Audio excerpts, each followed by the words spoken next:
You're listening to the Orange Power Podcast, a product of Oklahoma State Athletics.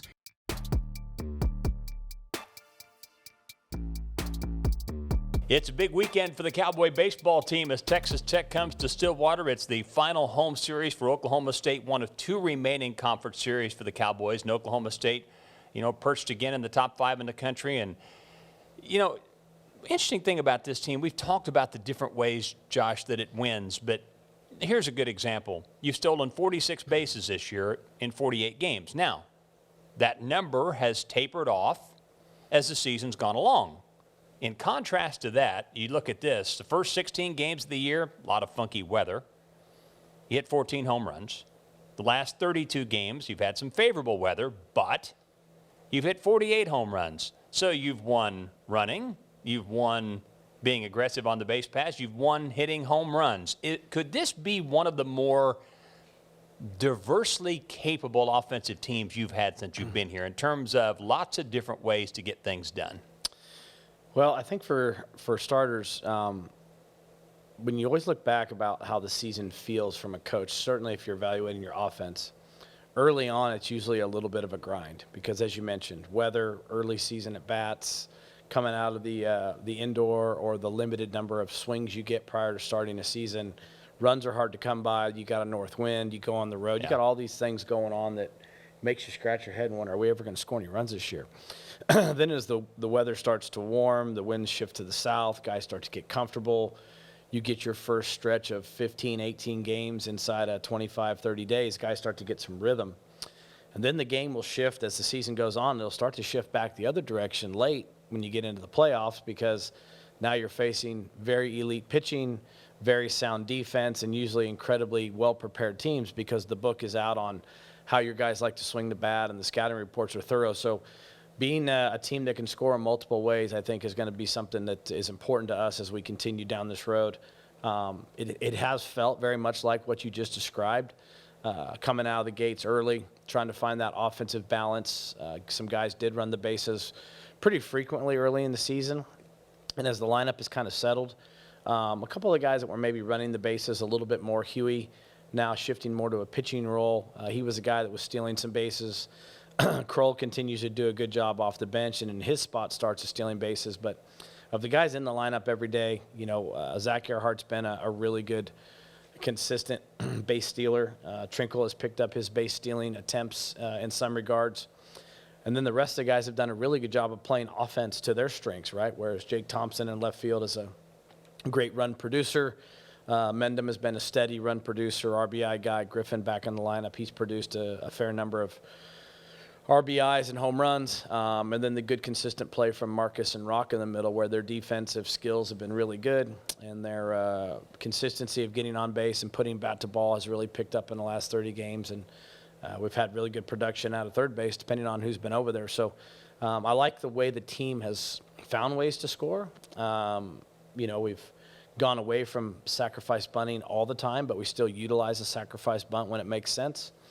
So there's a lot of different things that we've been trying to do, but really trying to capitalize on that given day, how the hitters match up with the pitcher, what the elements of the field look like, feel like, and then put the kids in position to be successful. But I would say where some teams run out of control or uncontrollable, we've tried to run when it makes a lot of sense, when the percentages give us the best chance to be successful, and not run into outs in front of guys like Jake and Griffin, Mendham, Nolan, et cetera, who have a chance to hit one over the fence. It's interesting. It would seem like, and you mentioned about adjustments that are made in conference play. Of course, you have, different forces, pitchers that get a good book on hitters versus the weather getting better and rhythm improving. So two opposite things at work.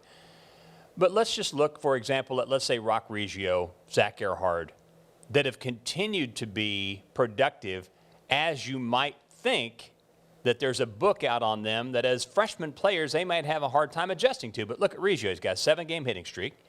You look at Zach Earhart now. He's hit safely 8 of his last 9. His average continues to go up. Even a guy like Marcus Brown doesn't have that much experience, and he's hit safely in 19 of his last 20. So what maybe is unique about those guys at a time when you'd think when we get into conference play that the book might get them, it hasn't? Well, Marcus is a grinder type of player who never takes his foot off his own gas pedal. He's always pushing himself. He's always in the cage, thinking about the game, thinking about baseball. So he's a student of the game. He puts the time in. He was in there last night when I went in there late last night to flip balls to my son. He was in there on a tee working by himself. So there's always a component of him staying ready and thinking about his game. So he's mindful, very work ethic driven, and he has a good in-game ability to compete. He's a good game player. You know, Zach has a similar element to him. He did it in the fall. You know, I've said this the other day. He did it in the fall. You felt like every time he got up in the fall, he got a hit. He had a consistency about putting the bat on the ball in the fall that was really, really remarkable. So he puts the bat on the ball. He's highly competitive. I don't think he ever takes a pitch off in terms of his competitive nature. So I think another guy that really, really has mastered, even at a young age, how to be in the moment and compete. And then Rock, I think, does some things just very naturally with his swing that leads me to believe he's got a chance to be a really remarkable pure hitter. He's a guy that when he gets in a groove, he's got that kind of ability to carry a little bit, because once he gets that thing grooved, man, it's fun to watch. But he maybe at times will let an at-bat get away from him a little bit, but his natural knack for bat to ball, his confidence, his presence, his belief in himself, his table setting skills are all very unique. He's a very unique player. So those guys, they all have some strong characteristics that would allow them to continue to evolve, improve, show a nice jump through the more challenging phase of the season for sure.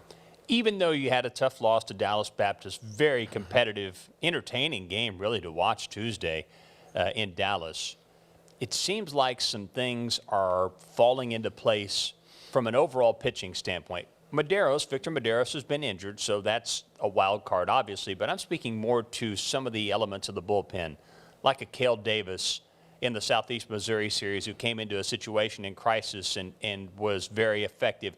Do you feel like some of those roles, maybe let's say 4, 5, 6 in your bullpen, are starting to take the shape that they need to as you get ready for postseason play? I do. Yeah, I do. I agree with that assessment very much. Cale's throwing the ball right now the way I kind of envisioned him throwing it all along. I think he's going to have a really good run here.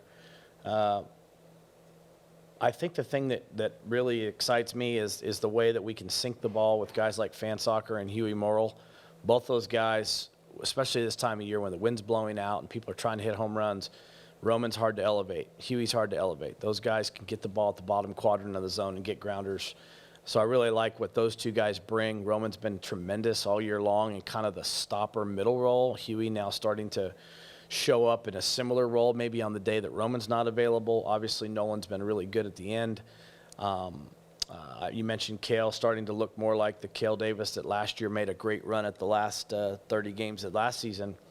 So those guys are starting to look comfortable there. We're still pushing to get some of our left-handers comfortable to where a left-handed option emerges. Mitchell got the start the other night and battled it pretty good for us. Ure had a really good inning. So we're trying to get a left-handed breaking ball in the mix to where a left-handed hitter in a matchup situation would have to deal with a lefty. That's still something we're putting together. And then Trevor's flexibility, having closed, having thrown out of the pen, but also having taken some starts now and possibly starting this weekend, kind of waiting to see how Victor feels. The kids have done a nice job. They really have. And I think we've got good weapons, good options, good depth down there.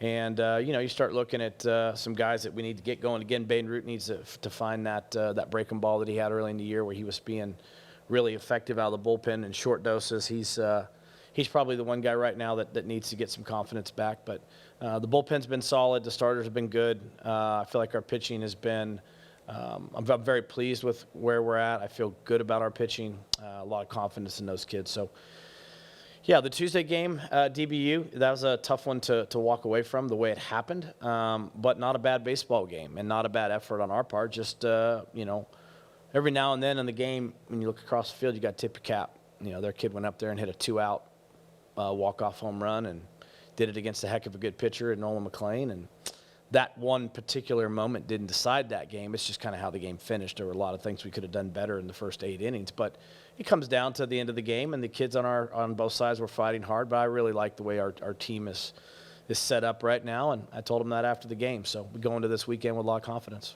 So finals are over, classes are over, which means it's just baseball. I hear a lot of positive comments from you about sort of the character and work ethic of this team. When you get out of school, can it go one direction or the other easily? If you've got guys that really seem to want to work hard, it can be really good. If you have guys and the chemistry is not very good, it can go south. And does this team have that, what appears to be good characteristic to thrive in the, shall we say, the off-school season? Oh, I think so. I don't have much concern about that. I think they really enjoy each other's company, so when they're not at the field playing baseball together, they'll be off the field hanging out together, going to grab dinner together, playing cards, or just doing what they do, golfing, fishing. I mean, these guys are, they're fun. But I trust them. I believe in them. I don't have any lack of trust in what they'll do with their spare time. I know that the season is important to them. Their goals as a team are important to them. And they understand that each one of them has an important role as part of the group, so they wouldn't do anything to jeopardize that position on the team. But I think with some extra free time, what you hope for is good rest, good time with one another, good vibes about just getting to enjoy the baseball experience independent of academics, because academics are such a big part of what they do for 80% and 90% of the year, that this will give them a chance to kind of catch their breath and see what it's like to just be ball players again. And I think they'll handle it well. But we had another successful semester in school, so I'm very pleased with what these guys have done in their roles as students and not just baseball players. Observations on Texas Tech. Another very good Tech team. A couple of hiccups here and there, but the body of work, again, appears to be pretty impressive. Yeah, they are one of the most consistent teams in the country, I think. Look at year after year after year, they consistently go out and put up big win totals. They play a good schedule. They're an aggressive team. They play with a lot of confidence. Got a couple of really high-end pitchers at the top of their rotation. They got some marquee hitters. So they got a really good team. It's been that way, really. Every single year we've taken on Texas Tech, it's been valuable, meaningful, hard-fought, good baseball. That's the way I would put it. Heck, even dating back to the first time we encountered these guys in 1996, at least in my experience, was in a regional in Lubbock. I was a freshman. They were the #1 seed. 97, they came to the Big 12. Once again, they won the Big 12. We finished second. 98, 99, they were very good. So back to my playing days, into my early coaching days, and now since I've been back here at Oklahoma State the last 10 years, Texas Tech's always fielded some high potent offensive teams and had some guys on the mound that can sling it up there pretty good. So they'll come in here. They'll be, they're I think if you look at the rankings, anywhere from 8 to 10 or 12, somewhere in there. So they're recognized nationally as one of the better teams in the country. Stay with us. The Big 12 softball tournament's coming up this weekend, and Casey Kendrick and Kenny Gajewski break that down when we return. Hello, sweet babies. Welcome to your new home. You have changed our life, and you may even change the world. And because of you, 2021 is the best year ever. Mercy has helped moms deliver babies for nearly 200 years. To find out how to welcome your baby at Mercy, visit mercy.net/OSUmom.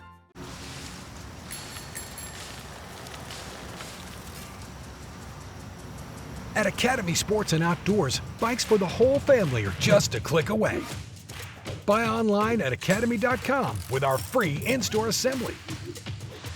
Your next set of wheels, plus helmets, pads, and water bottles will be waiting for you at our in-store pickup counter. Get to the fun faster with our in-store pickup and free assembly at Academy Sports and Outdoors. Welcome back to the Orange Power Podcast. Appreciate Dave and Josh, and let's stay on the diamond and let's talk a little softball. Kenny Gajewski joins us, and Coach, pleasure to have you with us as always. Appreciate you having me as always. So let's talk about the really good meat of the thing that's really important right now. New hairstyle. What's up? Well, this is the way I look at things. When your play is as sloppy as ours has been, as much as I was in love with my hair, because it's falling, it's like shrinking by the month. I just thought, what am I willing to sacrifice? And so I went back to my short hair and clean cut. Maybe that'll help our play be a little cleaner. So I'm in. I hope everyone else is in. So I know you had out of the OU series into the regular season, getting ready for postseason. You had a meeting with the team, and you revealed the new said haircut. What was the reaction? Well, first off, they were laughing at me because they're bullies. So I just we just did some things, and I said, look, I'm willing to sacrifice too. I said, it may not seem like a lot to all of you, but like all of you, our personal things are important to us, sometimes too important. And I think all of you ought to think about sacrificing something for the rest of this season that you could live without, but also know that it would help this team and you. And so I started it by getting my hair cut. Had my hair longer for a while now, and kind of liked it. I've always been a clean cut guy, but I was willing to make a little change, and that's kind of how it had gone down. They laughed and had fun, and they tell me I look younger. That's reason to keep it, maybe. I mean, maybe, Rachel likes it, so she was very against it. Now, my daughter is really mad. So, Wow. Logan, your athlete on your team is very upset with my haircut. Well, hey, whatever it takes to help the team out, right? Do whatever. So let's talk about that. You told me earlier in the week on air, so I know I can talk about it here, is that you haven't been sleeping well. And you always talk about that because it's obviously an indicator of where the team is and where you are. If I can go to bed and I can fall asleep and I'm not worried about 5,000 things that could have happened, should have happened, and is not happening with our program, then things are pretty good. But you told me this week you were struggling getting some sleep for the first time in a long time. Why? What's the difference that would keep you up? What is keeping you up, I guess, is a question. I think, to be very kind of candid and honest, like, I'm not used to a lot of, like, everything not just right. If you think that coaching any team is drama-free, you're crazy. But the idea is, can you knock the drama out quick? Yeah. Can you get everybody aligned and do some things? Coaching college kids, I mean, that's just part of it. And I think when you start adding all these things like NIL and all these things that these players are chasing and doing and thinking about, I don't think our attention has been where it needs to be, and that goes for me. I'll wear that too. Like I will say I'll never blame anyone. I will blame me first, and then make sure that I kind of handle the things that I've got to do. And so that's what I've been doing. It gets a little bit uncomfortable because nobody likes the truth. Nobody likes to be told that, what they're doing is not acceptable or whatever it is, right? Mm-hmm. So I know we're in a stretch run here, but that's no excuse.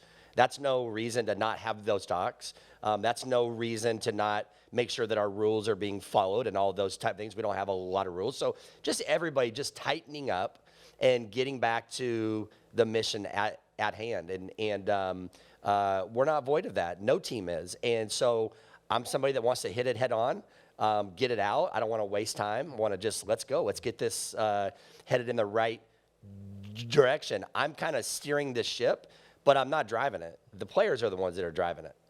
And I could ask a lot of questions, and we could get really deep in the weeds on all of that. But let me ask you this. I mean, when you're talking about this team right now, you came in with a perception of the age group, the experience where this team is at, but there are new distractions that you're talking about. I mean, even though you're a fairly young head coach, inexperienced, 7 years, not coached a long time. You're not young by any stretch, but from a perspective of, you're always talking about, I'm still learning. Well, the NIL, everybody's learning. It doesn't matter how long you've been coaching. You're not used to that. You're not used to this transfer portal thing, all those things that are out there now.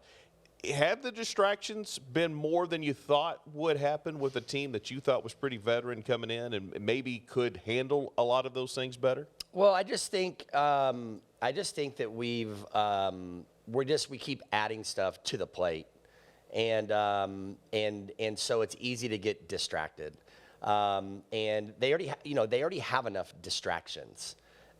These are real people. Like, they have school, they have families. If they're not playing, telling them they're not playing enough. If they are playing, need to play better.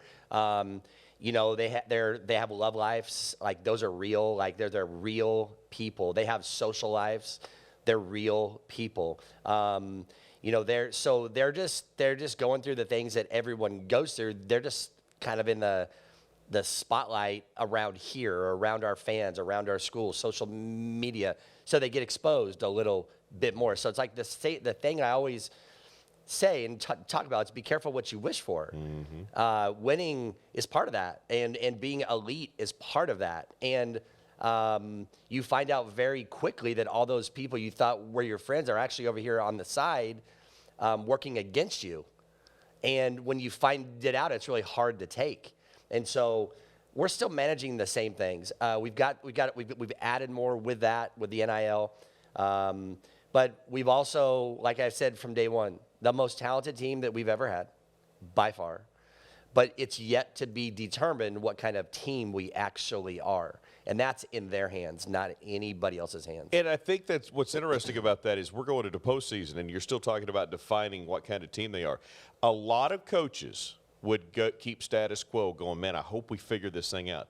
You are not that guy. You said it earlier. I am not afraid, or I like to hit things straight on. It may seem like the finish line's right there and we're all running there, and all of a sudden Kenny Gajewski puts a roadblock in and says, nope, veer left, let's figure this out, and then let's get back on the path. I don't care where we are in the season. Practice one, practice last of the year, going into postseason. We're not going to hope it corrects itself, whatever it is. That is something you're very, very intentional about. I try to be. It doesn't mean I'm always right, but I try to be. The one thing I won't do is go down by doing the same thing that's not working. Like, it's not working. Like, that's the definition of insanity. Right. So I'm going to give these kids our best, and our coaches will do the same. So I'm very, very into that kind of stuff.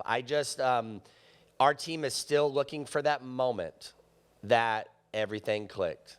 And we're on the edge of that. It's just, will it happen? And are you willing to go make it happen? Are you willing to put your personal success or failures aside? Everybody's 0-0 again. Everyone. I heard on the SEC championship tournament game yesterday, it wasn't a championship game, but they're playing the championship, and I heard one of the Florida kids said, hey, Coach Walton said we're all 0-0 again. And I had that same talk with our team this week. Yeah. We're 0-0. Your average is 0-0. Nobody cares what you did in preseason and Big 12 because we're 0-0 again. Yeah. So, like, you better go. Like, you better go. And you can, if you haven't been good and you start going good, I promise you it's all you will remember. Yeah. So it's kind of wild. It's just the mind is a crazy thing. Obviously, want to talk about the Big 12 tournament and postseason in those regards, but I want to stay on the philosophical side for a minute, and this will incorporate the OU series a little bit. Okay, so I am a fan. I'm a grad. I'm a fan. This is my university. You guys are great. Team I get to follow closely. I am a fan. And I look at your team, and I hate losing to OU. But I also know where this program is elevated. It's in a great place. And in my mind, I can go, well, listen, I understand what they've got in Norman. I know how good they are. I hate losing to them, but it's explainable, and it doesn't mean the demise of Oklahoma State. Your mom said to you, at least you didn't get run ruled. You have set a bar for fans like me, your mom, other people. Okay, it's good enough. Mm-hmm. It's good. It's not good enough. It's good. But it's not a national champion. So I can explain it, and I will do that when I'm on the radio doing those sorts of things. And I find that's irritating to you to some degree because, okay, I set the bar here. We haven't gotten there yet. Don't be satisfied. I feel like you almost you don't like the satisfaction that some fans are going, they can explain the OU series and are okay, and you're going, we didn't beat OU. I didn't do anything. Don't be satisfied. Talk to me about that. Where do you really stand as I explain that? I mean, I didn't go into those games ever even thinking about a run rule. Like, that's not even – I went into those games planning on winning. But you were nice to Mom when you explained that to her, right? Of course. It was Mother's Day. It was Mother's Day. She asked me if I was okay when I walked in. Moms do that. I said I did sleep last night, if that's what you want to know.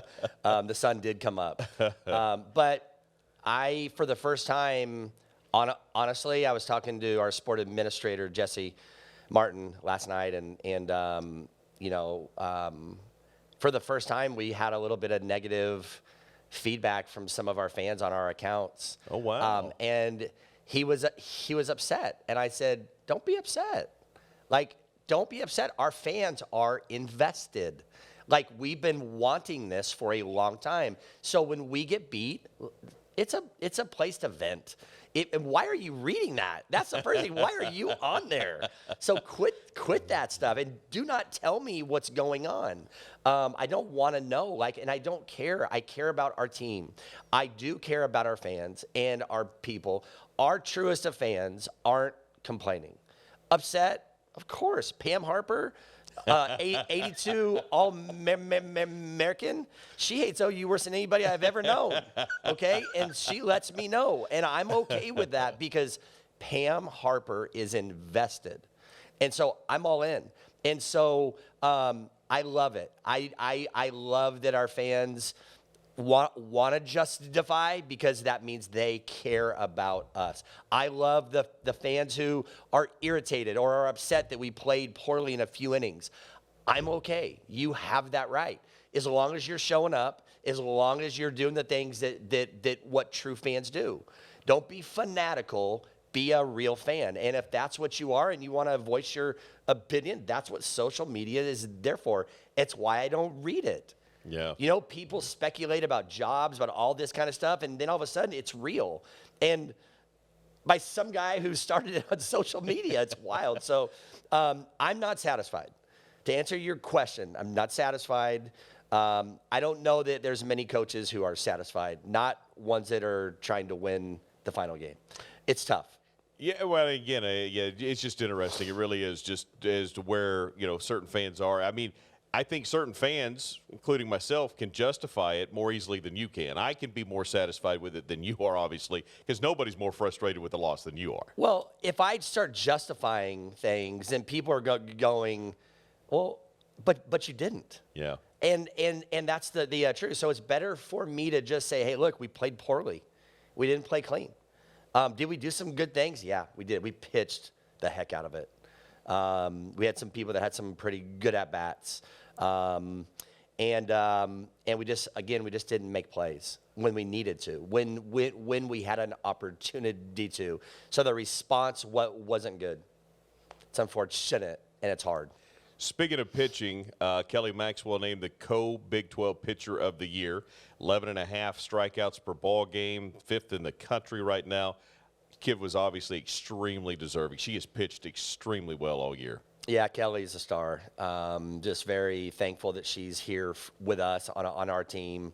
Just the way she goes about her work, just the way she goes about all that stuff is really cool to me. She deserves it. Her and Ellis were both unanimous choices on the first team as well. That's the second time in a row for Kelly, which is really cool. And so, we had the 2 first-teamers. We had 4 girls on the second team, Carwile, Pennington, Factor, and Naomi. And then Bree Evans was on the all-freshman team. And, I told our team yesterday before practice, I kind of let them know who was on the teams. And I'm not a big – we don't talk about awards here a lot because they're uncomfortable, because somebody's got their feelings hurt. They didn't get this or that, or I wasn't on the first team, or why I'm on the second team, or this or that. And I just told him, I said, I'm so proud of you guys because it's hard. and it's a really good softball conference, that you finish second in, 14-4. You're number 7 in the RPI. You have a chance for everything that you want is right in front of you. And that's been the message all week, reminding them of what the stats and the numbers say they are. And I think it's easy to forget it when you've lost 5 in a row. Well, and so with that, obviously now it's on to Oklahoma City. Kansas, the first opponent. And obviously every game's important. The next one's the most important. But for you guys right now, find a little mojo going into a regional and super, hopefully eventually. I mean, maybe the Big 12 tournament's more important than it normally is for you guys. This game's important.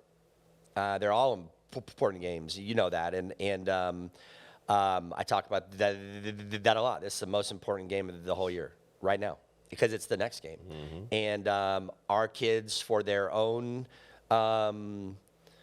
confidence, for all of our people, like I told our team, come out and give everything that you've got, like you do. Don't hold back. Don't wait for something to happen. Go make it happen. And I'm really excited about today. I've really taken a step back this week and just trying to watch some people, watch their psyche, kind of pick them off one at a time and talk to them, make sure that they're in a good space, and just make sure that they're having fun. It's going to be fun in Oklahoma City. Kansas, 3 o'clock. You win that, take on the winner of Texas Tech. And if you win that, you'll be in the championship game.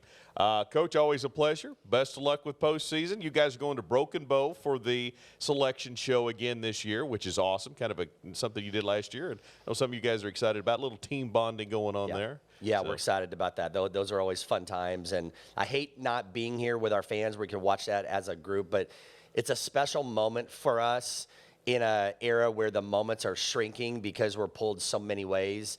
So it's just a way for us to get in the moment, stay in the moment, get a little practice in one day, have some fun, and then get right back here to work. It's going to be a lot of fun, Coach. Best of luck. Appreciate it. Thank you. All right, let's take a break. When we come back, we're going to talk to Taylor Roe, won a national championship.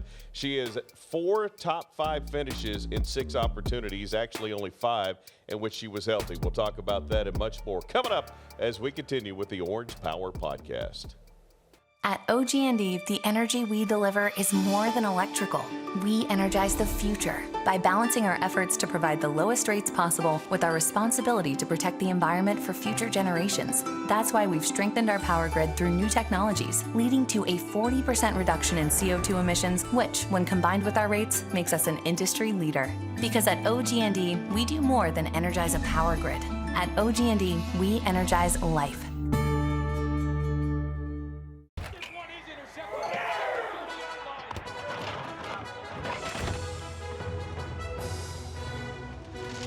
Decorative towel. There was a mess. I wiped up a mess. Yeah, you.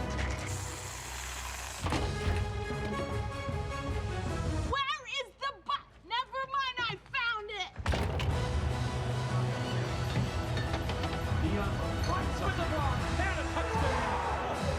it. Welcome back, football fans.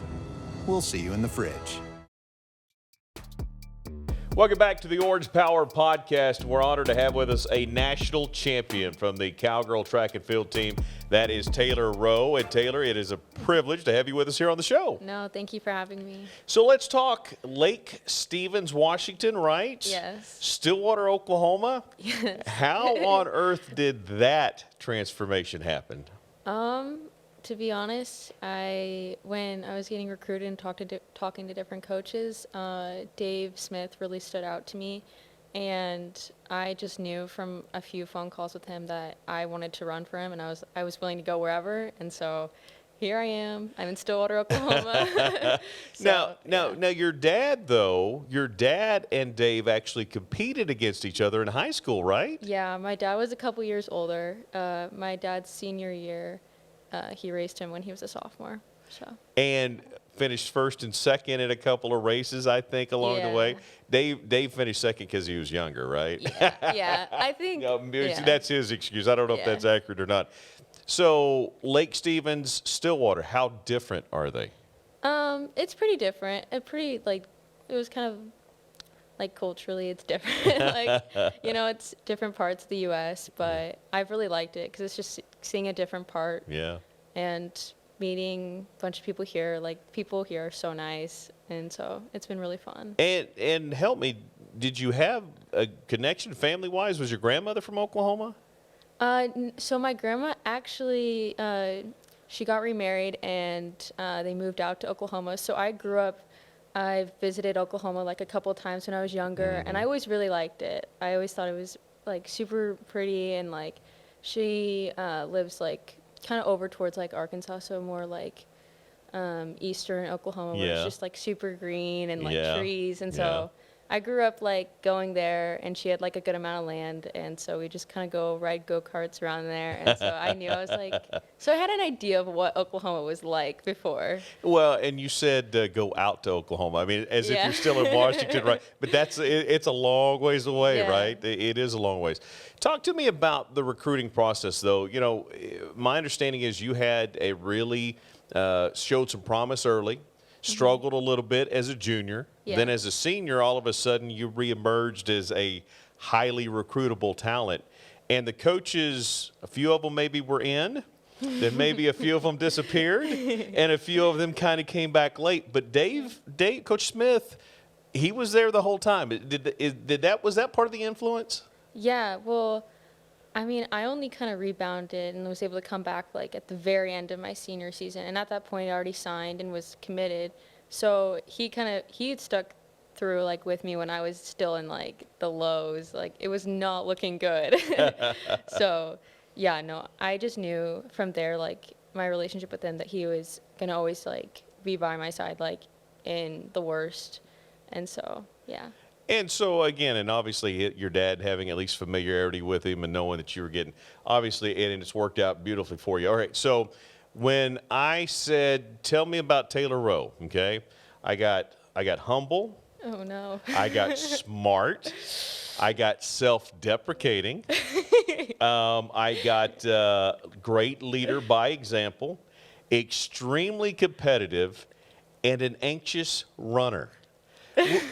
Any of those fit? Any of them make more sense than the other? Anxious, yes. Yeah, for sure. So talk to me about your leadership role. Obviously, as someone who's had the success that you've had, I gather you're not a real vocal person, right? You don't like to, but by example, how important is that?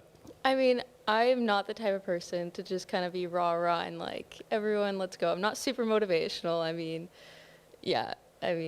I'm typically anxious and nervous for races myself, so it's hard to like, you know, think that I'm being a good example. But no, like I try my best to like, you know, guide, help people in some way, somehow. So let's go back to the anxious part. Again, I admit I was talking to Dave some, and I said, okay, so tell me about this anxious part. And he said, listen, before she starts a race, she is one of the most anxious people you have ever seen. Yeah. She's nervous. That's pre-gun.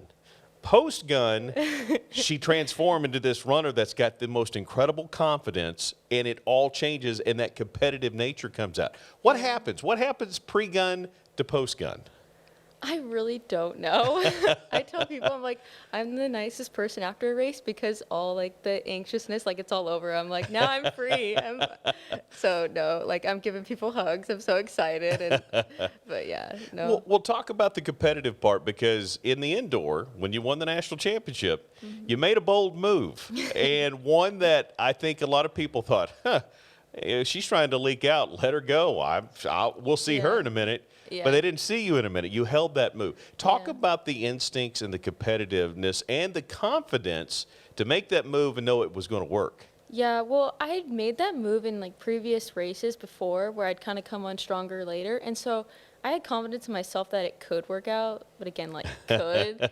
But it's kind of like when I took off, like I knew that they weren't really coming with me. like I could look at the video board, and it honestly kind of made me mad because I was like, fine, you don't respect me, okay, I'll run faster. So I kind of like just started picking it up from there because I was like, okay, fine, I don't get any respect, all right. Well, and then you know, a young lady from NC State, right? I think about the last 60 meters or so. Yeah. Obviously, she started trying to make a move. But even with the early move that you made late in the race, but early move to go out in front, you still had some kick left, right? Yeah, I would like to say, like, I held them off. It wasn't a complete, like, they were running me down. What was it like after you won the national championship? What was that moment like for you? It was just kind of, it was so weird, like, just strange, because it's something that I had talked about with Dave going into it, and, like, on paper, I think I had, like, the 12th fastest time going in or something, like, and so I wasn't, like, one of the top people, like, on paper, but I just kind of knew, and from, like, Dave talking to me, I just knew that, like, I was in the hunt. I knew that I was, but to have it all work out, like, when does that happen, you know? Like, when does that actually ever go, like, according to plan? Yeah. And so it was just really strange to be, wow, I did it. I think that's the first thing I said to myself was, like, I actually did it. Like, that, it was just really strange. Well, and talk about what your strength is, because if you were to go out there and run 100 meters, again, I don't know anybody say she's the fastest kid we have, but aerobically, you are extremely sound and only getting better, right? I mean, you still got a lot of growth there, but your endurance. So, I mean, it would seem that you have the ability just to outlast people. Yeah, I mean, with Dave's training, I feel like it's just it's really helped me just become the runner I am. I mean, it's almost like made for me. I mean, I'm just bought in, like, whatever Dave says, like, I do, and he hasn't been wrong, so yeah. Well, I mean, yeah, let's talk about the success. So 6 seasons that you have essentially run in, one of which you were had a broken foot. So or a broken bone, I guess. Yeah, I had a stress fracture in my sacrum, so my back. Oh, your back. Oh, I'm sorry, your Yeah. back. Okay, so you've got a first place, a second, a fourth, and a fifth out of the 5 abilities. And obviously, you're having tremendous success, right? So I would think the buy-in factor is not complicated, especially when you hoisted that national championship. Yeah, it's not hard to be bought in when it's going well. And what do you got? 7 left? 7 seasons potentially left, somewhere in that neighborhood? I'll have, if we count, because 3 seasons, I'll have 6 seasons left. 6. after. Okay, so I have 6. 2 more years. Okay. 3 seasons. So when you look at from that perspective, I mean, you could be the most decorated runner we've ever had. I mean, what's your thought process when I say that? That's weird. I mean, okay, again, like, if you would have saw me coming in freshman year, like, this is a huge shock. Like, just even how I've developed as a person, like, I just feel like I've really changed over the past couple years. So it's just kind of funny to think back to just my freshman year, who I was and where I'm at now, and it's just completely different. Well, it obviously has been extreme. It's gone really, really well for you. But let's step back a little bit. Now, you actually ran for your dad in high school, right? Mm-hmm. Talk about that. What was that like? What was the relationship between coach and you, dad and you, in getting you prepared for Oklahoma State? I mean, I'm super grateful for my dad. Both my parents ran in college, so they knew what they were doing, and which was really, really helpful. But I think it was definitely hard at times to have coach also be at home with you. And so, I mean, it's nice now, like, to have a coach and I can go home and my coach isn't there. But no, I'm just super grateful for my parents. I mean, without them, like, I would not be here. And so they just really helped me both in high school. You have run the 800, the 1,500, the mile, the 3K, the 3,000 steeplechase, the 5K, and the 6K. I mean, you've run everything essentially. How do you dial in on what event you're going to attack? And maybe do you become to the point where you've had the success you want at a certain event? You go, I want to change events. I want to see if I can challenge myself, go to the next, either shorter or further. How do you make that determination?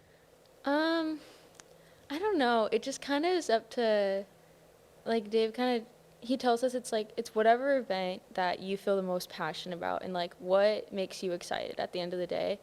And So, I mean, lucky for me, I'm excited to do them all. So it's really up to like just whatever looks best for, I guess, like postseason and yeah. You know what's interesting too, though.